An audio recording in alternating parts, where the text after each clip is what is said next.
Hi Dusty Woodworkers, how are you doing today? These videos are short little instructional videos designed for the woodworking student or the amateur woodworker who has a little bit of experience, a little bit of knowledge, but just needs that little extra help when it comes to different woodworking tools and the techniques that go with them. So these videos are going to be around anywhere from 3, 5, 7 minutes long, depending on how much I blab. Sometimes I get a little passionate about what I like to do. So sit down, enjoy these videos, and learn something. Okay, thank you, Dusty Woodworkers. Welcome back, you Dusty Woodworkers. How are you doing today? This is a miter saw. Miter saws are really good at cutting the board across. Not so much with the grain, but across the grain. If you don't know what the grain is, if this was a tree, the tree grew up this way because all these growth rings go up and down. Miter saws like to cut across it.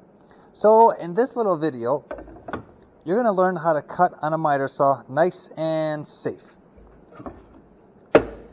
First thing is this board is planed and it's joined, meaning I have 90 degrees. I like 90 degrees.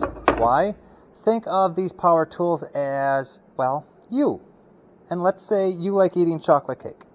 And when you eat chocolate cake, you eat it one piece at a time, nice and slow. Well, for a power tool like this miter saw, this board is its chocolate cake.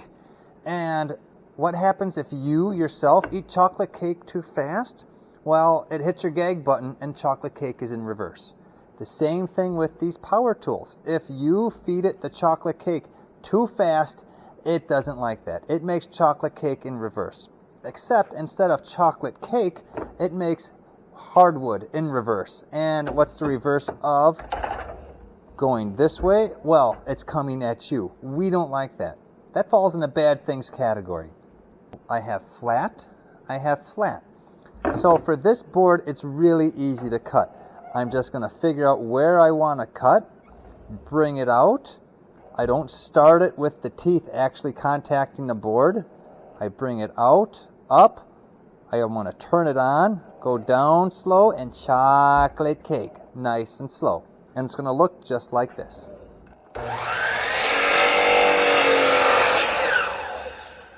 Woodworker tip! As this blade is spinning, don't pick it up. Why? Well, that's a very good question. I'm glad you asked that. This little board, nothing is holding this little board down. Over here, I have control of the board. See? It's not moving because I'm telling it, no, you don't move. So as I cut, I'm holding this board.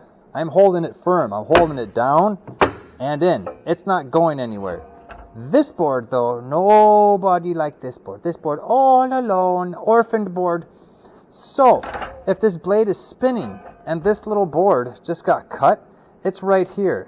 It could technically get caught by the blade and then fly out.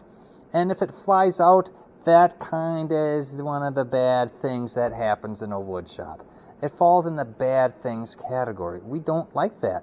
You don't like that because if you look at the blade is turning this way. If it grabs that board, it's going to want to throw it this way.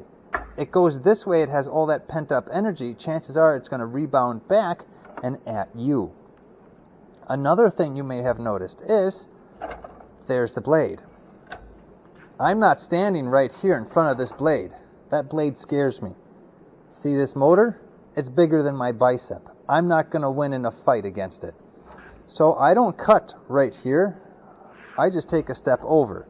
So if I'm right-handed, I'm controlling it with my right hand, holding the board firmly down and in with my left hand. If I was left-handed, well, another good question. I'm so glad you asked that. I'd be holding it with my right hand, controlling it with my left. It doesn't matter. You can do it left-handed or right-handed. You just don't cross. Wherever the blade is, you are not. So if I'm left-handed, I'm over here.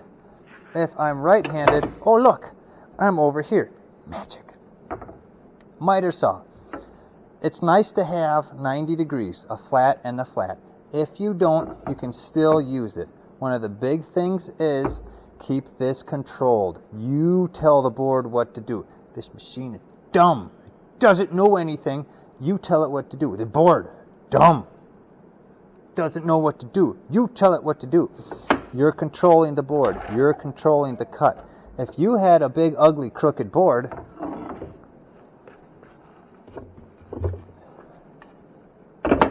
like this. See this board? Nasty. I'm cutting the wrong way. The grain, it likes to go across the grain. If I cut it this way, it doesn't like that. I can still cut it because I'm controlling everything. I'm giving it the chocolate cake, nice and slow.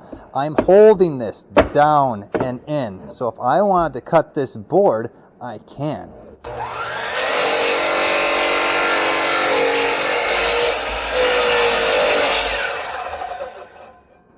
That way you just saw was called 2 chops. So instead of just plowing all the way through, I cut it about 3/4 of the way, brought it up, slide it back, and finished my cut. That works really well if the board is crooked, meaning it's not flat. It's not flat. That way it doesn't pinch on the blade. Lots of little tips. Absorb it, think about it, practice it, do it yourself. So thanks, you dusty woodworkers, and have a great day.